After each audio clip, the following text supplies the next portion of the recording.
स्वागत है आपका दोस्तों बिहार न्यूज़ में। मैं हूं फिरदौस गनी और आप देख रहे हैं केडीवी लाइव। दोस्तों आज हो चुका है 27 अप्रैल 2026। तो आज की पूरे बिहार की टॉप न्यूज़ लेकर आए हैं आपके लिए। वीडियो शुरू करने से पहले आपसे एक रिक्वेस्ट है कि अगर आप पहली बार इस चैनल पर आए हैं तो चैनल को सब्सक्राइब करके बेल आइकन को प्रेस कर दीजिए और साथ ही साथ वीडियो को लाइक कर दीजिए, अपने दोस्तों के साथ शेयर भी कीजिए। तो चलिए चलते हैं आज की खबरों की ओर। दोस्तों आज बिहार न्यूज की शुरुआत सबसे पहले करेंगे कि बिहार में चलेगा बुलडोजर, योगी मॉडल होगा लागू। एक्शन में सीएम सम्राट चौधरी, योगी मॉडल करेंगे लागू। बोले सरकारी जमीन पर बने सभी अवैध निर्माण होंगे ध्वस्त। जी हां, बिहार में भी अब योगी मॉडल लागू होने वाली है। बिहार के मुख्यमंत्री सम्राट चौधरी ने इसका ऐलान भी कर दिया है। बिहार में अवैध अतिक्रमण के खिलाफ सरकार का रुख अब पूरी तरह से सख्त नजर आ रहा है, जहां पर मुख्यमंत्री सम्राट चौधरी ने साफ चेतावनी दे दी है कि सरकारी जमीन पर बने सभी अवैध निर्माण ध्वस्त किए जाएंगे। उनके इस बयान के बाद प्रशासन एक्शन मोड में आ गया है और कई जिलों में बुलडोजर कार्रवाई की तैयारी शुरू हो चुकी है। इस फैसले से बिहार में हरकत मचा हुआ है और फिर लोग सतर्क हो गए हैं। रिपोर्ट्स के मुताबिक आरा समेत कई इलाकों में अतिक्रमण हटाने को लेकर के नोटिस भी जारी कर दिया गया है और सड़क और नाला निर्माण में बाधा बन रहे निर्माण को हटाने की तैयारी शुरू हो गई है। कटिहार में आंधी बारिश और ठनका से भारी तबाही, 3 लोगों की गई जान। जब बिहार के कटिहार जिला में मौसम ने अचानक खतरनाक रूप ले लिया, जहां पर तेज आंधी बारिश और फिर ठनका गिरने से भारी तबाही मच गई। इस प्राकृतिक आपदा में 3 लोगों की जान चली गई है, जिससे इलाके में दहशत का माहौल बन गया है। कई जगहों पर पेड़ गिरने और फिर बिजली बाधित होने की भी खबरें सामने आई है, जिससे जनजीवन पूरी तरह से प्रभावित हो गया है। रिपोर्ट्स के मुताबिक तेज हवा और फिर बिजली गिरने की घटनाओं ने ग्रामीण इलाकों को सबसे ज्यादा प्रभावित किया है, जहाँ खेतों में काम कर रहे लोग और खुले स्थानों पर मौजूद लोग इसकी चपेट में आ गए हैं। प्रशासन ने लोगों से खराब मौसम के दौरान घरों में रहने और सतर्क रहने की अपील की है, क्योंकि इस तरह के तूफान और ठनका पहले भी बिहार में जानलेवा साबित हो चुका है। कुल मिलाकर के ये घटना एक बार फिर से मौसम की गंभीरता और फिर सतर्कता की जरूरत को दर्शाती है। प्रशासन राहत और बचाव कार्य में जुट गए हैं। बिहार का ये जिला बनेगा हाईटेक, 2200 एकड़ में बसेगी नई टाउनशिप, इन 68 गांव की बदलेगी सूरत। दरअसल बात है कि बिहार में विकास को लेकर के एक बड़ी योजना सामने आई है, जहां पर मुजफ्फरपुर जिले को हाईटेक बनाने की तैयारी शुरू हो गई है। जब सरकार यहां पर करीब 2200 करोड़ एकड़ में एक नई तिरहुत टाउनशिप बसाने जा रही है, जिससे पूरे इलाके की तस्वीर बदलने की उम्मीद है।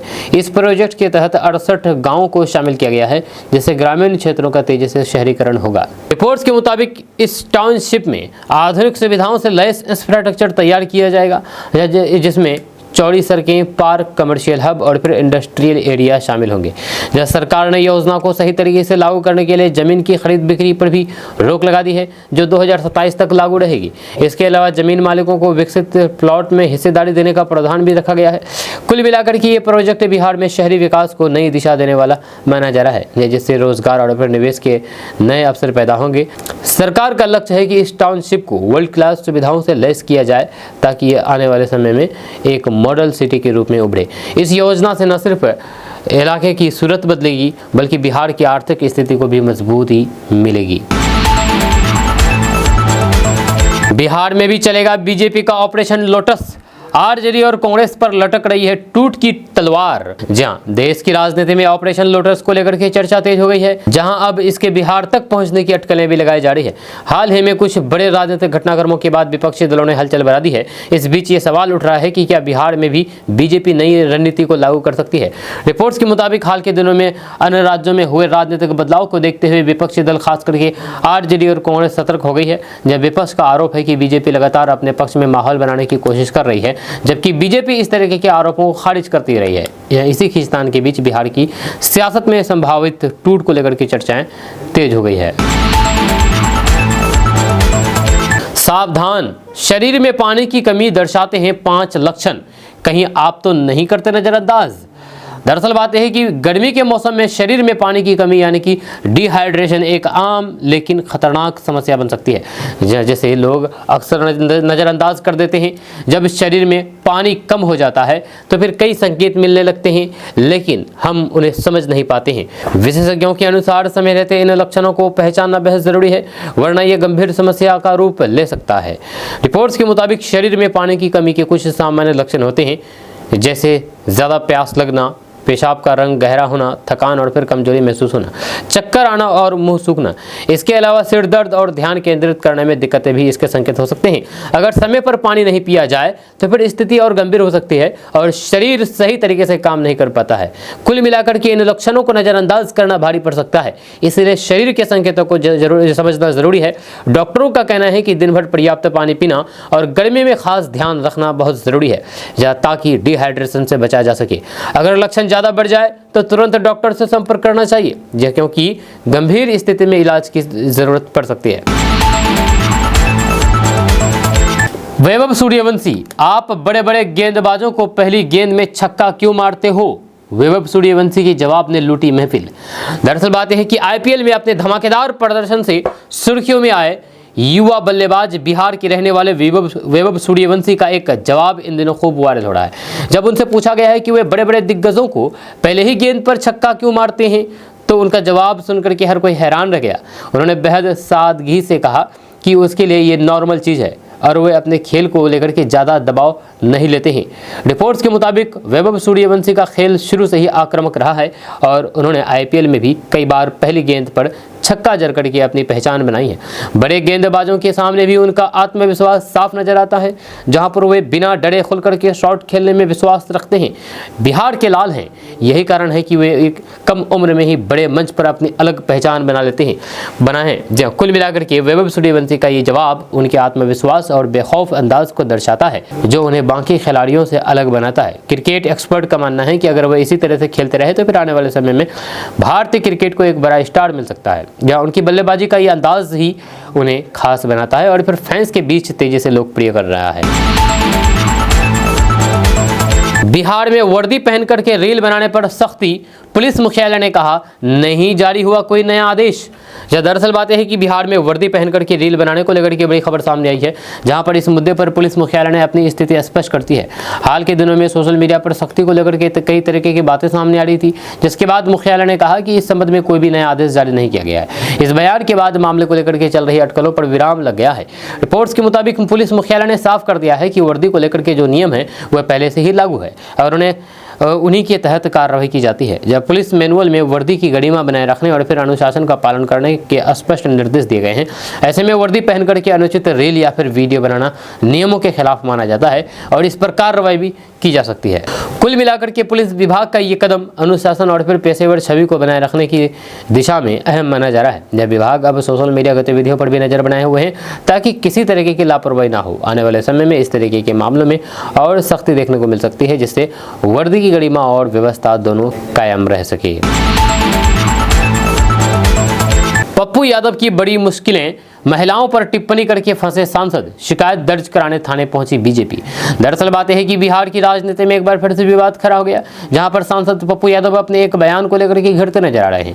महिलाओं पर की गई टिप्पणी के बाद उनके खिलाफ विरोध तेज हो गया है और मामला अब पुलिस तक पहुंच गया है। इस मुद्दे पर बीजेपी कार्यकर्ता थाने पहुंच करके शिकायत दर्ज कराने की बात कर रहे हैं, जिससे राजनीतिक माहौल गर्मा गया है। रिपोर्ट के मुताबिक बीजेपी नेताओं ने पप्पू यादव के बयान को आपत्तिजनक बताते हुए कड़ी कार्रवाई की मांग की है। उनका कहना है कि इस तरीके की टिप्पणी महिलाओं का अपमान और फिर इसे किसी भी हालात में स्वीकार नहीं किया जा सकता है।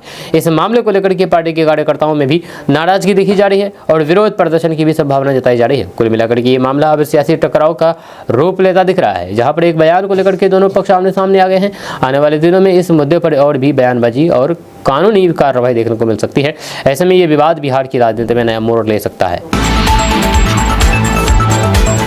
बिहार में नए डिग्री कॉलेजों में नामांकन के लिए करना होगा ऑनलाइन आवेदन, मेरिट लिस्ट से मिलेगा प्रवेश। जी हाँ, दरअसल बात है कि बिहार में उच्च शिक्षा को लेकर के एक बड़ी अपडेट सामने आई है, जहां पर नए डिग्री कॉलेजों में नामांकन की प्रक्रिया को पूरी तरह से ऑनलाइन कर दिया है। अब छात्रों को एडमिशन के लिए कहीं जाने की जरूरत नहीं होगी और वे घर बैठे ही आवेदन कर सकेंगे। इस फैसले का उद्देश्य प्रक्रिया को आसान, पारदर्शी और समयबद्ध बनाना है, जिससे ज़्यादा से ज़्यादा छात्रों को सुविधा मिल सके। रिपोर्ट्स के मुताबिक इन कॉलेजों में प्रवेश मेरिट लिस्ट के आधार पर दिया जाएगा, जो इंटरमीडिएट यानी कि 12वीं के अंकों के अनुसार तैयार की जाएगी। छात्रों को संबंधित विश्वविद्यालय के पोर्टल पर जाकर के निर्धारित समय सीमा के भीतर आवेदन करना होगा।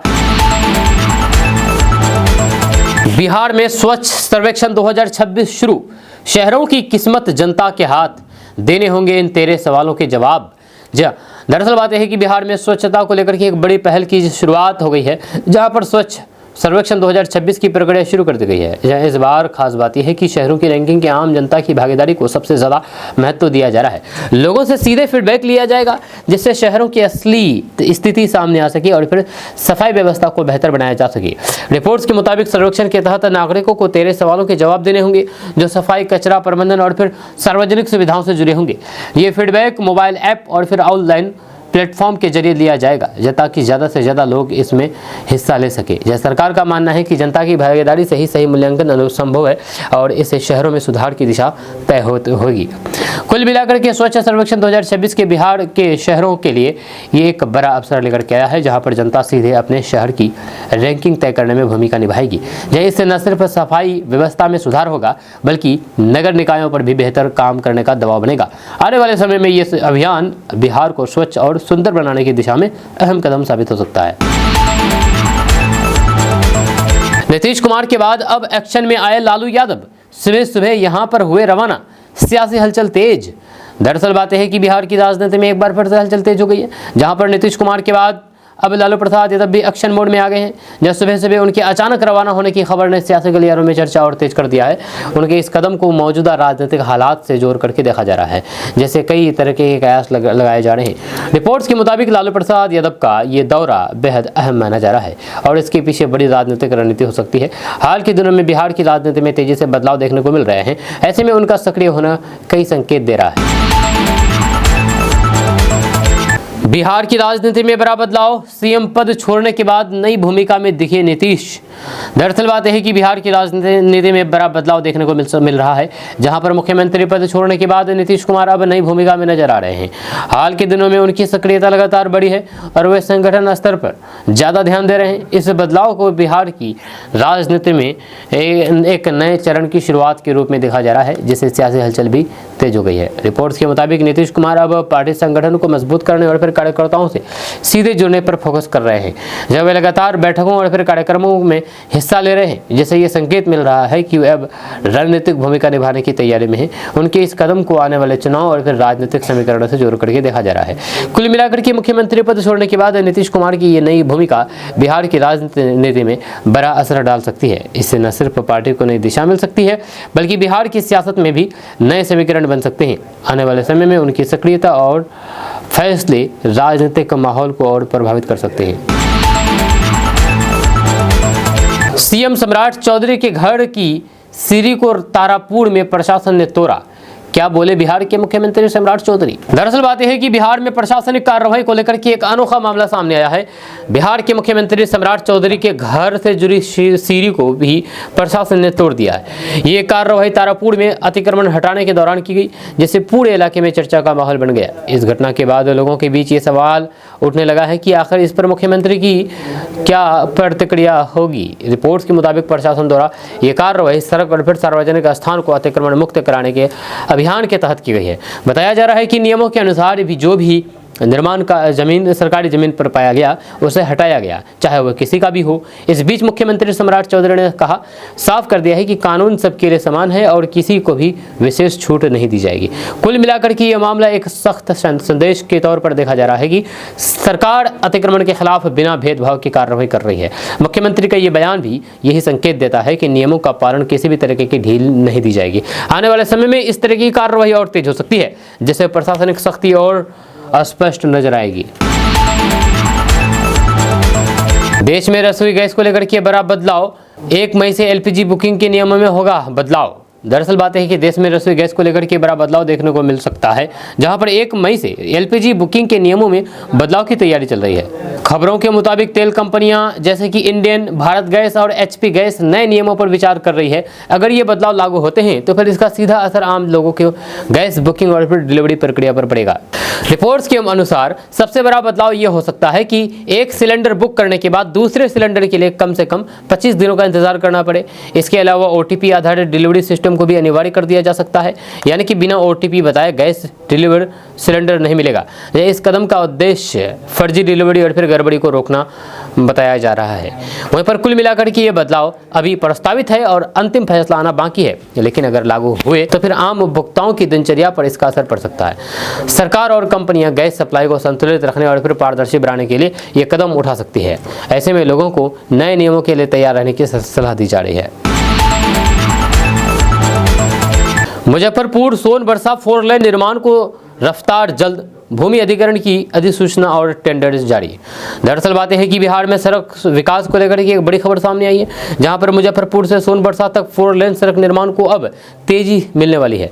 इस परियोजना के लिए भूमि अधिग्रहण की अधिसूचना जारी कर दी गई है और टेंडर प्रक्रिया भी शुरू हो चुका है। लंबे समय से अटके इस प्रोजेक्ट को अब हरी झंडी मिल गई है, जिससे इलाके में विकास की उम्मीद बढ़ गई है। रिपोर्ट्स के मुताबिक ये 4 लेन सड़क करीब 82 किलोमीटर लंबी होगी और इसके निर्माण पर हजारों करोड़ रुपए खर्च किए जाएंगे। इस प्रोजेक्ट के तहत जमीन अधिग्रहण की प्रक्रिया तेज कर दी गई है। भागलपुर में बड़ी सौगात, डिग्री कॉलेज विहीन 6 प्रखंडों को राहत, 208 कॉलेजों का अस्थायी संचालन तय। दरअसल बात है कि बिहार के भागलपुर जिले में शिक्षा को लेकर के बड़ी राहत, बड़ी खबर सामने आई है, जहां पर डिग्री कॉलेज से वंचित 6 प्रखंडों के छात्रों को अब बड़ी सुविधा मिलने जा रही है। जब सरकार ने इन इलाकों में उच्च शिक्षा की पहुंच बढ़ाने के लिए 208 कॉलेजों के अस्थायी संचालन का फैसला किया है। इस कदम से हजारों छात्रों को अब अपने ही क्षेत्र में पढ़ाई का मौका मिलेगा और उन्हें दूर दराज नहीं जाना पड़ेगा। रिपोर्ट्स के मुताबिक बिहार सरकार पहले से ही ऐसे सभी ब्लॉकों में डिग्री कॉलेज खोलने की योजना पर काम कर रही है, जहां पर कॉलेज की सुविधा नहीं है। इसके तहत अस्थायी भवन बनने तक अस्थायी और अस्थायी व्यवस्था के तौर पर स्कूलों और फिर अन्य संस्थानों में कक्षाएं शुरू की जाएगी। ये पहल इसलिए की जा रही है ताकि 2026 सत्र से ही पढ़ाई शुरू हो सके और फिर छात्रों का समय बर्बाद ना हो। उत्तर और दक्षिण बिहार से जोड़ने वाले 6 लेन पुल जल्द होगा शुरू, पूजा अर्चना के बीच लगा अंतिम सेगमेंट। दरअसल बात है कि बिहार में कनेक्टिविटी को लेकर एक बड़ी खुशखबरी सामने आई है, जहां पर उत्तर और फिर दक्षिण बिहार को जोड़ने वाला 6 लेन पुल अब जल्द शुरू होने वाला है। इस पुल के निर्माण का अंतिम चरण पूरा हो गया है और हाल ही में पूजा अर्चना के बीच इसका आखिरी सेगमेंट भी जोड़ दिया गया है। इस मौके पर स्थानीय लोगों और फिर अधिकारियों के बीच उत्साह का माहौल देखने को मिला है। रिपोर्ट्स के मुताबिक ये पुल उत्तर बिहार और फिर दक्षिण बिहार के बीच आवागमन को काफ़ी आसान बना देगा और वर्षों से चली आ रही दूरी की समस्या को खत्म करेगा। ऐसे बड़े पुलों का निर्माण बिहार में तेजी से किया जा रहा है, जिससे ट्रैफिक का दबाव कम होगा और यात्रा समय में भी बड़ी कमी आएगी। विशेषज्ञों का मानना है कि इस तरीके की परियोजनाएं बिहार के इंफ्रास्ट्रक्चर को नई दिशा दे रही है। कुल मिलाकर के ये 6 लेन पुल बिहार के विकास में एक बड़ा मील का पत्थर साबित हो सकता है, जिससे व्यापार, परिवहन और रोजमर्रा की जिंदगी पर सकारात्मक असर पड़ेगा। सरकार का फोकस है कि इस तरीके की परियोजनाओं को समय पर पूरा किया जाए ताकि लोगों को बेहतर सड़क सुविधा मिल सके। आने वाले समय में इस पुल के चालू होने से पूरे क्षेत्र की आर्थिक गतिविधियों को भी बड़ा बढ़ावा मिलने की उम्मीद है। वो बंगाल पुलिस वापस जाओ, जब मंच से गरजे अमित शाह, बजने लगी तालियां। दरअसल बात है कि पश्चिम बंगाल चुनाव के बीच केंद्रीय गृह मंत्री अमित शाह का एक बयान काफी चर्चा में आ गया है, जहां पर उन्होंने मंच से बंगाल पुलिस को लेकर के तीखा रुख अपनाया। एक जनसभा के दौरान उन्होंने भाषण देते देते अचानक कहा कि ओ बंगाल पुलिस, जरा वापस जाओ। इसके बाद वहां पर मौजूद भीड़ ने जोरदार तालियां बजानी शुरू कर दी। इस घटना का वीडियो अब सोशल मीडिया पर तेजी से वायरल हो रहा है। रिपोर्ट्स के मुताबिक ये घटना उस समय हुई जब रैली के दौरान मंच के पास मौजूद पुलिसकर्मियों की गतिविधियों से भाषण में व्यवधान महसूस हुआ। इसी दौरान अमित शाह ने माइक से ही सीधे पुलिस को पीछे हटने का निर्देश दिया, जिससे माहौल अचानक गर्मा गया। जहाँ उनके इस अंदाज को समर्थकों ने जहाँ पर सख्त नेतृत्व के रूप में देखा, वहीं पर विपक्ष ने इसे अलग नजरिए से भी लिया है। कुल मिलाकर के ये बयान चुनावी माहौल में बढ़ती सियासी तीखेपन को दर्शाता है, जहां पर नेताओं के हर शब्द का बड़ा असर देखने को मिल रहा है। अमित शाह का ये वीडियो अब इस चर्चा का केंद्र बन चुका है और फिर इसे लेकर के राजनीतिक बहस भी तेज हो गई है। आने वाले दिनों में ऐसे बयान चुनावी माहौल को और गर्मा सकते हैं। मुस्लिम समुदाय का महाजुटान, नेपाल में इकट्ठा हुए कई देशों के मौलाना और धर्मगुरु, भारत ने बढ़ाई सुरक्षा। दरअसल बात है कि नेपाल में मुस्लिम समुदाय के बड़े जुटान को लेकर के अहम खबर सामने आई है, जहां पर कई देशों के मौलाना और धर्मगुरु एक साथ इकट्ठा हुए हैं। इस कार्यक्रम में बड़ी संख्या में लोगों की मौजूदगी देखी जा रही है, जैसे सुरक्षा एजेंसियां भी सतर्क हो गई है। खासतौर पर भारत नेपाल सीमा से जुड़े इलाकों में हलचल बढ़ने के बाद सुरक्षा व्यवस्था कड़ी कर दी गई है। रिपोर्ट के मुताबिक इस धार्मिक जुटान में अलग अलग देशों से आए धर्मगुरु शामिल हुए, जिससे इसका दायरा अंतर्राष्ट्रीय स्तर तक पहुंच गया है। हाल के समय में नेपाल के कुछ इलाकों में सांप्रदायिक तनाव की घटनाएं भी सामने आई थी, जिसके बाद प्रशासन पहले से ही अलर्ट मोड पे है। ऐसे में किसी भी तरह की स्थिति से निपटने के लिए सुरक्षा एजेंसियां लगातार निगरानी बनाए हुए हैं। कुल मिलाकर के इस महाजुटान को लेकर के भारत और नेपाल दोनों ही देश सतर्क नजर आ रहे हैं और सीमा क्षेत्र में सुरक्षा बढ़ा दी गई है। प्रशासन का फोकस है कि किसी भी तरीके की अफवाह या फिर तनाव की स्थिति को समय रहते नियंत्रण किया जाए। आने वाले दिनों में इस पूरे मामले पर दोनों देशों की एजेंसियों की नज़र बनी हुई है। अपना बिहा नहीं, सुरदार की बरतुहारी, गिरिराज सिंह ने किसके लिए कही ये बात? दरअसल बात है कि बिहार की राजनीति में एक बार फिर से बयानबाजी तेज हो गई है, जहां पर केंद्रीय मंत्री गिरिराज सिंह के एक बयान ने सियासी माहौल को गर्मा दिया है। उन्होंने विपक्ष पर निशाना साधते हुए कहा है कि अपन बिहा नहीं, सुरदास की बरतुहारी, जिससे साफ है कि उन्होंने विरोधियों की भूमिका पर तंज कसा है। इस बयान के बाद राजनीतिक गलियारों में चर्चा और फिर तेज हो गई है। रिपोर्ट्स के मुताबिक गिरिराज सिंह ने ये टिप्पणी खासतौर पर विपक्षी नेताओं, खासकर के तेजस्वी यादव और उनके सहयोगियों को लेकर के की है। उन्होंने आरोप लगाया है कि जो लोग खुद कुछ ठोस नहीं कर पा रहे हैं, वे दूसरे के मामले में दखल दे रहे हैं। भामाशाह जयंती पर जेडीयू कार्यालय में हुआ कार्यक्रम, निशांत कुमार ने कार्यकर्ताओं में भरा जोश। दरअसल बात है कि भामाशाह जयंती के मौके पर जेडीयू कार्यालय में एक विशेष कार्यक्रम का आयोजन किया गया, जहां पर पार्टी के कई नेता और फिर कार्यकर्ता शामिल हुए। इस कार्यक्रम में निशांत कुमार भी पहुंचे और फिर मंच से कार्यकर्ताओं को संबोधित किया। उनके पहुंचते ही माहौल में उत्साह देखने को मिला और कार्यकर्ताओं में नया जोश भर गया। रिपोर्ट्स के मुताबिक निशांत कुमार ने अपने संबोधन में समाज और फिर राष्ट्र हित में योगदान देने की बात कही है और कार्यकर्ताओं को एकजुट होकर के काम करने का संदेश दिया है। उन्होंने भामाशाह के आदर्शों को अपनाने पर जोर दिया है और कहा कि समाज के लिए काम करना ही असली सेवा है। और फिर इस दौरान पार्टी कार्यकर्ताओं ने भी उनका जोरदार स्वागत किया और कार्यक्रम में सक्रिय भागीदारी दिखाई है। सुपौल मधुबनी में झमाझम बारिश, 18 जिलों में अलर्ट, अगले 4 दिन कैसा रहेगा बिहार का मौसम? दरअसल बात है कि बिहार के सुपौल और मधुबनी समेत कई जिलों में मौसम ने अचानक करवट ले ली है, जहां पर झमाझम बारिश से लोगों को गर्मी से राहत मिली है। मौसम विभाग ने बिहार के 18 जिलों में अलर्ट जारी कर दिया है, जिससे प्रशासन भी सतर्क हो गई है। तेज हवा, बारिश और फिर आकाश से बिजली की आशंका को देखते हुए लोगों को सावधानी बरतने की सलाह दी गई है। रिपोर्ट्स के मुताबिक अगले कुछ दिनों तक बिहार के उत्तरी हिस्सों में मौसम ऐसा ही बना रह सकता है। खास करके सुपौल और मधुबनी जैसे जिलों में गरज चमक के साथ बारिश होने की संभावना जताई गई है। मौसम पूर्वानुमान के अनुसार 28 और 29 अप्रैल के आसपास तेज बारिश और फिर आंधी देखने को मिल सकती है, जबकि कई जगहों पर बादल छाए रहेंगे और हल्के से मध्यम बारिश रह सकती है। कुल मिलाकर के अगले 4 दिनों तक बिहार में मौसम मिला जुला रहने वाला है, जहां पर कहीं बारिश तो कहीं उमस और गर्मी देखने को मिल सकती है। मौसम विभाग ने खासतौर पर बिजली गिरने और फिर तेज हवाओं को लेकर के चेतावनी दी है। इसीलिए लोगों को खुले स्थानों पर दूर रहने और फिर खुले स्थानों से दूर रहने और सतर्क रहने की सलाह दी गई है।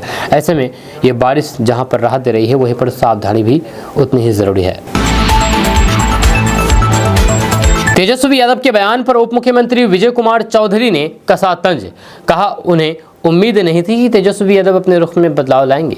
दरअसल बात यह है कि बिहार की राजनीति में एक बार फिर से बयानबाजी तेज हो गई है, जहां पर तेजस्वी यादव ने के हालिया बयान पर बिहार के उप मुख्यमंत्री विजय कुमार चौधरी ने तंज कसा है। उन्होंने कहा कि उन्हें उम्मीद नहीं थी कि तेजस्वी यादव अपने रुख में बदलाव लाएंगे। इस बयान के बाद सियासी गलियारों में चर्चा और तेज हो गई है। रिपोर्ट्स के मुताबिक विजय चौधरी ने तेजस्वी यादव के बयान को लेकर के कहा कि जहाँ भी जाते हैं वही बातें दोहराते हैं और अपने स्टैंड में बदलाव नहीं करते हैं। उन्होंने इशारों में विपक्ष की राजनीति पर सवाल उठाते हुए कहा कि ऐसे बयानों से कोई भी नई बात सामने नहीं आती है। इस दौरान उन्होंने ये भी स्पष्ट कर दिया है कि मौजूदा सरकार अपने एजेंडों पर काम कर रही है। कुल मिलाकर के इस बयान से साफ है कि बिहार में सत्ता और फिर विपक्ष के बीच जुबानी जंग लगातार जारी है। दोनों पक्ष एक दूसरे पर निशाना साधने में लगे हुए हैं और कोई मौका नहीं छोड़ रहे हैं। 90,002 केस रफा दफा हो जाएगा, रिश्वत लेते दारोगा जी धर लिए। दरअसल बात है कि बिहार में भ्रष्टाचार को लेकर के एक बड़ी खबर सामने आई है, जहां पर एक दारोगा खुद ही रिश्वत लेते हुए पकड़ा गया है। बताया जा रहा है कि दारोगा ने एक मामले को रफा दफा करने के लिए 90,000 रुपए की रिश्वत मांगी थी। जैसे ही पैसे लेने का समय आया, निगरानी विभाग की टीम ने उसे रंगे हाथ गिरफ्तार कर लिया, जिससे पूरे इलाके में हरकत मच गया। रिपोर्ट्स के मुताबिक इस पूरे मामले की शिकायत एक पीड़ित द्वारा की गई थी, जिसके बाद विजिलेंस टीम ने योजना बना करके जाल बिछाया। तय प्लान के तहत जैसे ही दारोगा ने पैसे लिए, टीम ने तुरंत कार्रवाई करते हुए उसे पकड़ लिया। जांच में यह भी सामने आया है कि आरोपी केस में मदद करने के नाम पर पैसे मांग रहा था, जिससे पुलिस विभाग की कार्यप्रणाली पर सवाल खड़े हो गए। कुल मिलाकर के इस कार्रवाई को भ्रष्टाचार के खिलाफ बड़ी कार्रवाई माना जा रहा है, जिससे साफ संदेश गया है कि घूसखोरी किसी भी हाल में बर्दाश्त नहीं की जाएगी। दोस्तों, किशनगंज में सूखे नशे का कहर लगातार बढ़ता जा रहा है। गांव-गांव में बच्चे नाबालिग बच्चे सूखे नशे का कारोबार और सेवन कर रहे हैं। जी हां, अब पूरे गांव में सूखे नशे का जाल बिछ चुका है। जी हां, अगर हमारी आने वाली पीढ़ी को बचाना है तो इस सूखे नशे से बचाना होगा। बड़े आंदोलन करने की जरूरत है। जी हां, अब चुप रहने से काम नहीं चलेगा। किशनगंज सीमांचल का एक ऐसा शांत इलाका, लेकिन आज यहाँ पर एक खामोश खतरा तेजी से फैल रहा है। किशनगंज में सूखा नशा यानी कि स्मैक, ब्राउन शुगर और अन्य ड्रग्स अब गली गली तक पहुंच चुका है। गली गली तक नाबालिग बच्चे इसका इस्तेमाल कर रहे हैं। और सबसे खतरनाक बात यह है कि ये नशा अब छिप कर नहीं बल्कि खुलेआम बिक रहा है। कभी किराना दुकान के पीछे, तो कभी चाय दुकान की आड़ में, तो कभी छोटे छोटे ठिकानों से। यानी कि जहर अब सिस्टम बन चुका है और इस जहर का सबसे बड़ा शिकार है हमारे नौजवान। जी हां, हमारे नौजवान इस जहर का सबसे ज्यादा शिकार बन रहे हैं। एक बार जो इस नशे की गिरफ्त में आता है तो वे धीरे धीरे सब कुछ खो देता है, घर, परिवार, इज्जत और आखिर में जिंदगी। किशनगंज में कई ऐसे मामले आए हैं जहां पर नशे की लत ने युवाओं को अपराध की ओर ढकेल दिया है, उनकी जिंदगी को बर्बाद कर दिया है। लोगों की जान जा रही है, चोरी, लूट और यहाँ तक कि अपने ही घर वाले से झगड़ा। लेकिन बात यहीं पर खत्म नहीं होती है। नशा सिर्फ घर नहीं तोड़ता, सड़कों पर भी मौत बनकर के उतरता है। नशे में धूत होकर के गाड़ी चलाना और फिर भयानक एक्सीडेंट, जिसके बाद मौत। किशनगंज और आसपास के इलाकों में कई हादसे ऐसे हुए हैं जहां पर युवाओं की जान सिर्फ इसीलिए गई है क्योंकि वे नशे में थे, सूखे नशे में थे। एक पल की लापरवाही और पूरी जिंदगी खत्म। अब सवाल यह है कि ये नशा आ कहां से रहा है, कौन इसके डीलर है, कौन इसके तस्करी है, कौन हमारे इलाके के बच्चों को बर्बाद कर रहे हैं। आखिर क्यों हमारे लोग इन तस्करों के खिलाफ आवाज नहीं उठा रहे हैं जानबूझ करके, जब पता है कि ये तस्कर हैं, ये नशे का कारोबार करते हैं, हमारे युवाओं को बर्बाद करते हैं, लेकिन फिर भी उनके खिलाफ आवाज नहीं उठाई जा रही है। सब कुछ जान करके चुप हैं। ये सबसे बड़ा खतरा है। अगर आप जानबूझ करके चुप हैं, आवाज नहीं उठा रहे हैं, तो ये सबसे बड़ा खतरा है। आपको पता है कि यहाँ पर गलत काम हो रहा है, यहाँ पर समाज में गंदगी फैल रही है, इनकी वजह से हमारे बच्चे नशे की चपेट में आ रहे हैं, जिंदगी बर्बाद कर रही है, लेकिन फिर भी आवाज नहीं उठा रहे हैं। ये सबसे बड़ा खतरा है।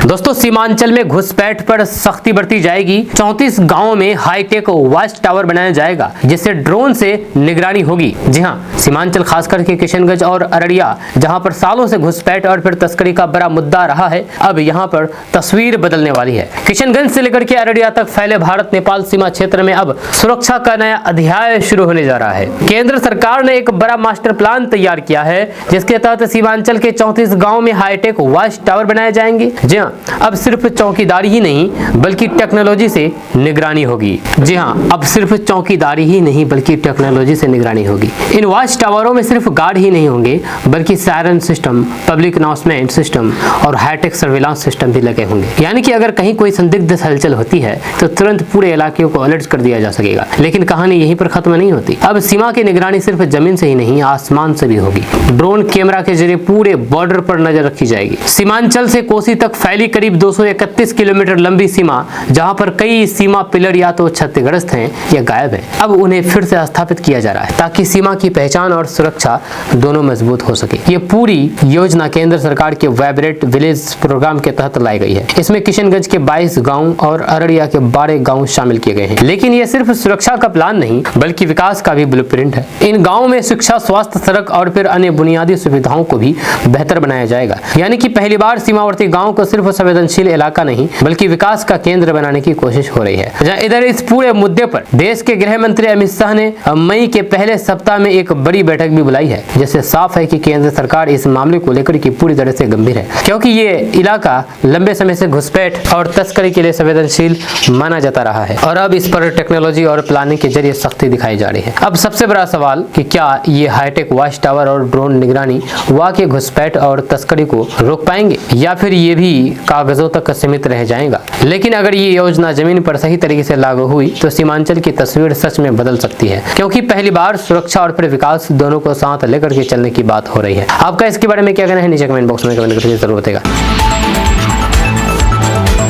दोस्तों, आधी रात का तूफान किशनगंज में कहर बना है। किशनगंज में पेड़ उखड़े, बिजली ठप हो गई, फसल तबाह हो गया है, घर बार उजड़ गया है। जी हाँ, किशनगंज में आधी रात आया तूफान राहत नहीं बल्कि तबाही का संदेश लेकर के आया। जहां पर कुछ घंटों की बारिश ने गर्मी से राहत जरूर दी, लेकिन तेज आंधी ने किशनगंज जिले भर में भारी नुकसान कर दिया है। किशनगंज में करीब 100 किलोमीटर प्रति घंटे की रफ्तार से चली तेज हवाओं ने शहर से लेकर के गांव तक सब कुछ हिला करके रख दिया है। रात के अंधेरे में जब लोग अपने घरों में सो रहे थे, तभी अचानक तेज हवा और बिजली की करक के साथ तूफान शुरू हुआ और इस तूफान में कुछ ही मिनटों में हालात ऐसे हो गए कि लोग डर के मारे घरों में दुबकने को मजबूर हो गए। जब शहर के रेलवे कॉलोनी इलाके में पेड़ों की टहनियां टूट करके सड़कों पर बिखर गई, आवाजाही पूरी तरह से प्रभावित हो गई। जब वहीं पर वार्ड नंबर 11 में अधिवक्ता उज्जवल सिन्हा के घर के सामने भी एक बड़ी डाल गिर गई, जिससे वहां पर अफरा तफरी मच गई। लेकिन नुकसान सिर्फ शहर तक सीमित नहीं रहा, गांव में हालात और भी ज्यादा खराब दिखे। रायपुर गांव में मंदिर परिसर का विशाल पीपल का पेड़ जड़ से उखड़ करके गिर पड़ा, जहां हालांकि गनीमत रही कि मंदिर सुरक्षित बच गया। पश्चिम पाली इलाके में बिग मार्ट पर लगा बड़ा लाइट होर्डिंग भी तेज हवा के कारण नीचे गिर गया। यहां तक कि जिलाधिकारी विशाल राज के सरकारी आवास तक इस तूफान की मार पहुंची, जहां पर एक बड़ा पेड़ दीवार तोड़ते हुए पड़ोसी के घर पर जा गिरा। लेकिन सबसे ज्यादा मार पड़ी आम लोगों और फिर किसानों पर। जब कई जगहों पर कच्चे घर गिर गए, टीन शेड उड़ गए, लोग रात भर डर और फिर अनिश्चितता में गुजरने को मजबूर हो गए और खेतों में खड़ी फसल जो किसानों की उम्मीद थी वो इस आंधी में पूरी तरह से बर्बाद हो गई। मक्का की फसल जमीन पर बिछ गई, कहीं गिर गई तो फिर कहीं पर पूरी तरह से तबाह हो गई। वहीं पर किसानों का कहना है कि पूरे सीजन की मेहनत एक रात में सब खत्म हो गई है। यानी कि जिस बारिश को लोग राहत समझ रहे थे वही कई लोगों के लिए आफत बन गई है। जब तूफान के बाद से ही पूरे शहर में बिजली आपूर्ति ठप है, लोग अंधेरे में रात गुजारने को मजबूर हो गए हैं। बिजली विभाग की टीमें लगातार बहाली में जुटी हुई है। जब प्रशासन अब नुकसान का आकलन कर रहा है, लेकिन लोगों के मन में सवाल है कि क्या इस नुकसान की भरपाई होगी, क्या किसानों को मुआवजा मिलेगा। किशनगंज में इस तूफान ने सिर्फ पेड़ नहीं गिराए बल्कि कई परिवारों की जिंदगी भी, उम्मीदें भी तोड़ दी है। अब इंतजार है राहत का और सरकारी मदद का। आपका इसके बारे में क्या कहना है नीचे कमेंट बॉक्स में कमेंट करके जरूर बताइएगा।